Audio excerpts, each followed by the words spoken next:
Hi everybody, so this is going to be a new series on the channel called What I Think. I'm hoping that, some people will watch these videos and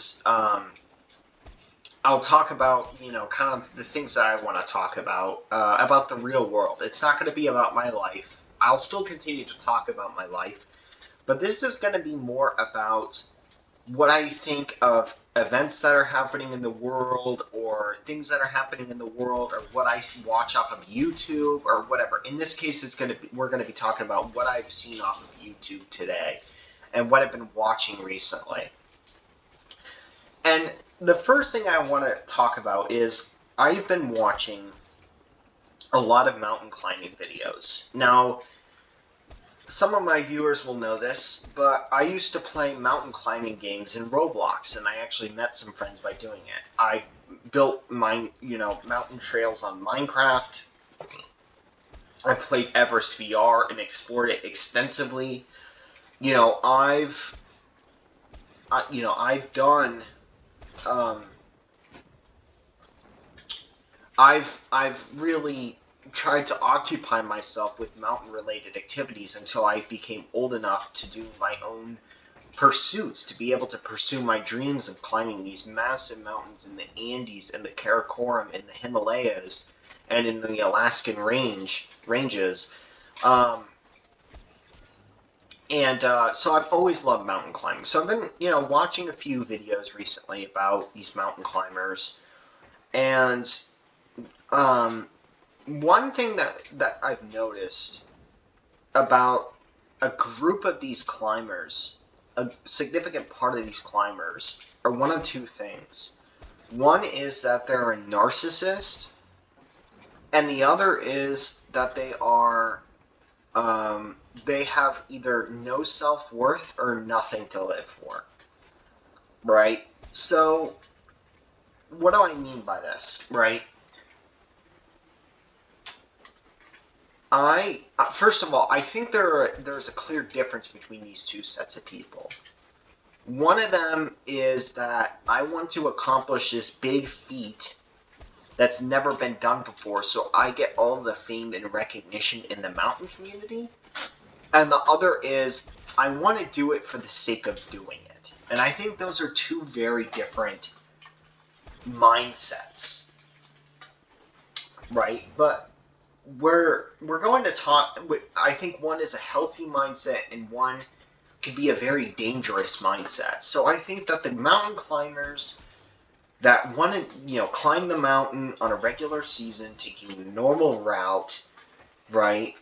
Those are the people that say, I wanted to do this and I did it.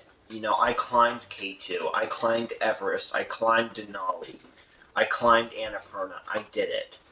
You know what I mean? And I mean, yeah, you brag it up, but I think that it's a lot healthier than somebody, and there are a lot of these people, that wants to climb the mountain in some way that's never been done. That's unusual and extraordinary. Because at that point, you're not doing it for your own personal goals as much as you are to trying to do it to gain recognition. And I think that that's a very dangerous and has caused many deaths, a very dangerous mentality to have. Um, that's kind of, but I think that it really boils down to two types of climbers. There are the narcissistic types, or the egocentric types, very self-absorbed climbers, and then there are the, I don't want to say low-profile climbers. So so there are climbers out there that will attempt a very dangerous mountain, and even some of them that will attempt a very dangerous mountain in a dangerous season like winter, in fucking doing some sort of weird route, fucking climbing an 80-degree angle up a giant rock fall that's 1,500 meters tall, and you see what I'm saying? And those people that do that, some of them have wife and kids at home that worry about them. And to those climbers that go out and try to achieve extraordinary goals, I mean, like climbing it in the winter with no supplemental oxygen up a crazy fucking route that have wife and kids, I have a message for them. And that is a big fuck you. That's what I say to them. That's right, a big fuck you. I would have no sympathy for somebody like that if they had died. And I mean that. And I know that sounds absolutely fucking stupid.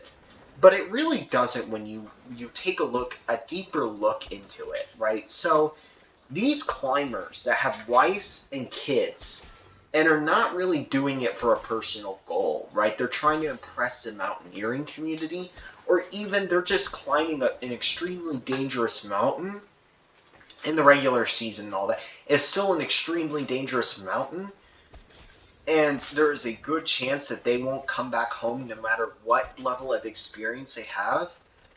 They do it to accomplish their goals, or they do it and they don't care. I'm sure they recognize the consequences. Like, if I die, my wife and kids will be devastated, and my kids will never, be able to hang out with me and talk with me again. They'll never have a father figure in the house, things like that. I'm sure they recognize that, but they didn't care enough not to do it. And in my opinion, no personal goal is worth that. Right? So for these climbers, and especially the ones that do it without supplemental oxygen and go in the winter and go when it's the highest avalanche season so they can get some recognition within the mountaineering community, I say fuck you, and I don't have any sympathy if you fall 1,500 meters. I really don't. I don't really have any sympathy for you because you don't care about the devastation that your children and the devastating blow that your child or children and your wife would have to go through if they lost you. And you're going to make them worry significantly for a month that you're climbing up a 70-degree angle in a blizzard. Right? You're making your kids and your wife worried. If you're climbing Everest on the South Face in like a normal season, it's got a low fatality rate, or maybe, I don't know, Mount Rainier in Washington, USA, that's fine. I'm not talking about you. I have sympathy if you die, right? It's a low risk, right? It's a low risk mountain. It doesn't take that long. It doesn't take that long to do Rainier, It's fine. But if you're one of these motherfuckers that goes on, yeah, that reminds me of an event that happened about 24 years ago. Anyways, so I mean, if you're one of these fucking climbers that does this and neglects your kids and wife's concerns, right? Then I have no sympathy for you at all. I don't wish you fall off because that would be devastating for them. But if you fall off, I have no sympathy for you. I have sympathy for the wife and kids. That's what I want to say. Now, the other kind of climber is the kind of low-profile individual, right? And for them, I say, go ahead. If you want to go on the most dangerous route in the fucking winter and fall 1,500 feet, right, and you have such a low profile that the only funeral that's going to be held for you is on that goddamn mountain, then go ahead. Fucking do it, right? If you don't have wife, if you don't have kids, if you don't really see yourself being with anybody else, you don't have any animals, I wouldn't say, go out and commit, why. Like, I would never do that, right? Just outright, go ahead and go commit blank. I would never say that. But you know what? If you don't have any strings attached, then why not? Why don't not go do stupid risks, right? If you're retired and you really want to fucking, climb the most dangerous mountain, the most dangerous route on the most dangerous mountain in the most dangerous season, go ahead. If you fucking get swept away by an avalanche, you fucking die 1,500 feet. I mean, I still have limited sympathy for somebody like that because they know the risks. They know the risks of it, but they don't care. But I feel like there's a group of climbers. Oh, great. I got into heat for no reason. I hate when that happens. I get into heat for absolutely no fucking reason. That's actually quite scary. You know, I did absolutely nothing at all wrong. So anyways, my guess is, somebody shooting at a propaganda trailer. That's my guess as to why I get heat. So anyways, I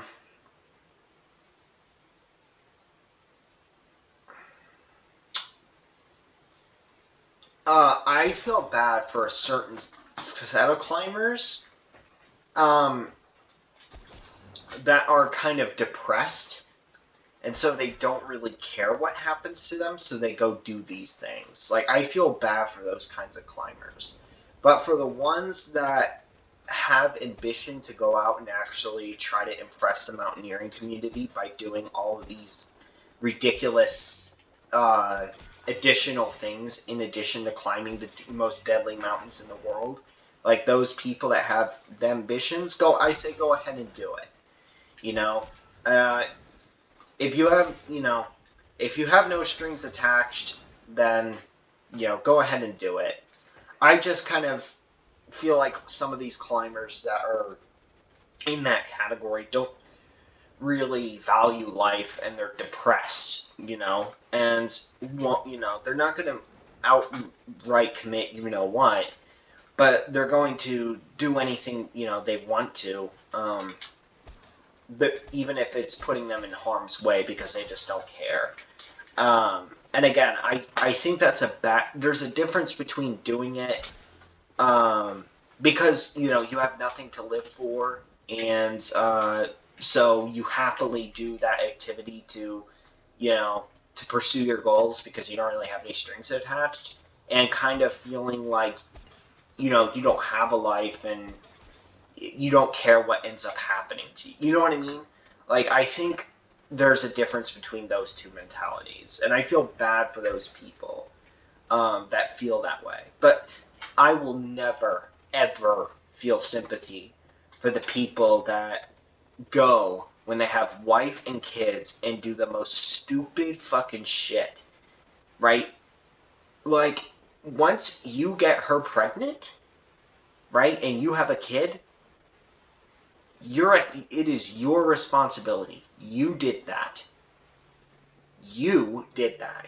You were the one that wanted to have kids, and you have to take care of them for the next 18 years. Whether you like it or not, you pledged to do that when you created a child. You could have had birth control. You could have even had an abortion, although that's controversial, and I'm right wing. I don't really have a stance on it because there are so many other issues that, abortion doesn't really come to my mind. But you could have had birth control. You could have had abortion or drove over to another state to have abortion. You could have wore a condom, but you wanted to have kids.